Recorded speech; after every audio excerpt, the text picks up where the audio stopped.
Jatend piny ma Rachel Ruto osidho ayanga chenro mar pogo chak ne nyithi skul e kor gwenge ma pacho ka. Chenro mabiro chakore e kauntis 5 kama jopuonjre biro mi paket mar chak nyadiriyo e juma higa te.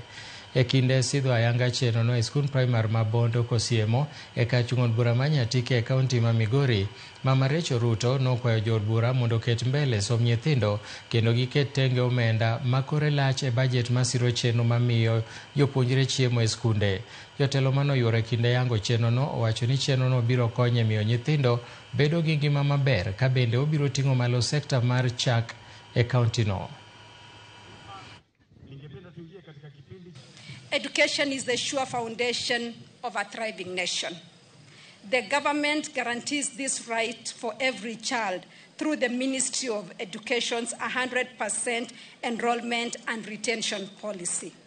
This directive requires us to unite to remove barriers that deny our children this sacred opportunity.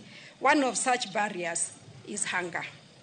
So it will help us with our production, and not just production of milk, Your Excellency, but also production of safe milk. Na ndio tunazunguka hii Kenya mzima tukisema to vaccinate ng'ombe zetu, so that we can ensure our cows are not sick. Ng'ombe ile imegonjeka itatoa maziwa mbaya na hiyo itaumiza watoto wetu. Tutapea watoto maziwa kwa mwaka moja, siku 2 kila wiki.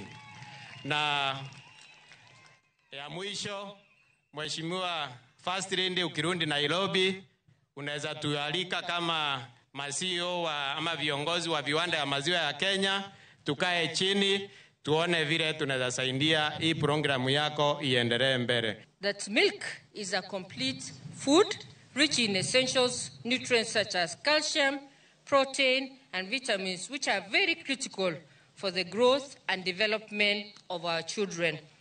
By providing milk to school-going children, we not only combat nutrition, but also foster culture of dairy consumption.